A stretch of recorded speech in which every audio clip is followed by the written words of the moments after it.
वो अजीब सा साया, यह बात तब की है जब मैं अपनी कॉलेज की छुट्टियों पर अपने गांव में गया हुआ था। मेरे परिवार में कुल 6 लोग हैं। गांव में हमारे घर में मैं अपने दादा दादी के साथ ही सोता था। गांव में रहने वाले लोग जल्दी ही जग जाते हैं और सुबह सुबह ही काम करने के लिए अपने खेतों की तरफ चले जाते हैं। मेरी दादी सुबह 5 बजे ही उठ जाया करती थी और वो मुझे भी उठा देती थी, इसलिए मेरी रोज सुबह जल्दी उठने की आदत बन गई थी। मैं सुबह उठकर रोजाना व्यायाम करता था।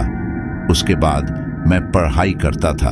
एक दिन की बात है, जब मैं बहुत थका हुआ था तो मैं जल्दी सो गया था। रात के लगभग 3 बजे मेरी आंख खुली।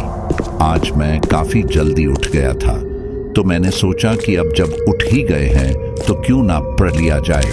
पर पढ़ने से पहले कुछ व्यायाम कर ले, ताकि सुस्ती भी उड़ जाएगी और पढ़ाई में मन भी ज्यादा लगेगा। तो मैं अपनी छत पे चला गया और इधर उधर टहलने लगा। उस समय ठंड बहुत थी और कोहरा भी था। दूर दूर तक घोर सन्नाटा था। छत पर टहलते हुए मैंने देखा कि सामने वाले घर की छत पर एक आदमी, या यूं कहे कि एक साया खड़ा था। साया इसलिए क्योंकि कोहरे की वजह से वह साफ नहीं दिख रहा था। वह घर मेरे घर से कुछ 50 कदम की दूरी पर ही था।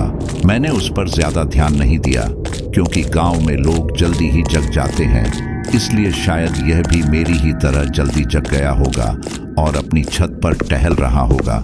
तो मैं भी व्यायाम करने लगा।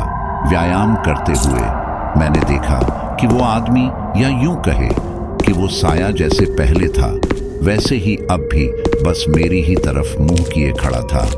मुझे अब थोड़ा अजीब लगने लगा। मैंने सोचा चलो उसे आवाज लगाई जाए। मैंने कहा, कैसे हो भाई?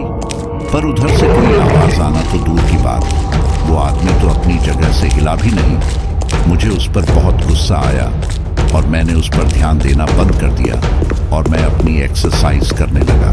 तभी हवा में अचानक से ठंड पहले से और ज्यादा बढ़ गई थी। मैंने सोचा नीचे घर में जाया जाए। तो जैसे ही मैं अपने घर में जाने लगा, मैंने देखा कि उस आदमी का कद अचानक से बढ़ने लगा है।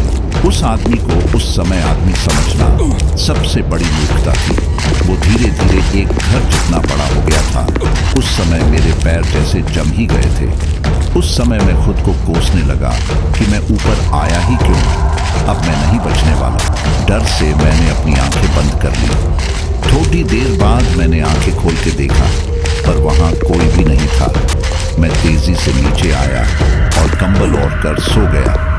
सुबह मैंने ये बात अपने घर वालों को बताई तो किसी ने भी मेरा विश्वास नहीं किया, सिवाय मेरी दादी के। उन्होंने कहा कि वो एक छलावा था और छलावा बहुत ही खतरनाक होते हैं।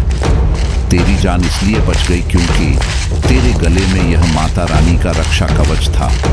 तब मुझे याद आया कि यह तो मैंने थोड़े दिन पहले ही अपने गले में बांधा था। भगवान ने ही उस दिन मेरी जान बचाई।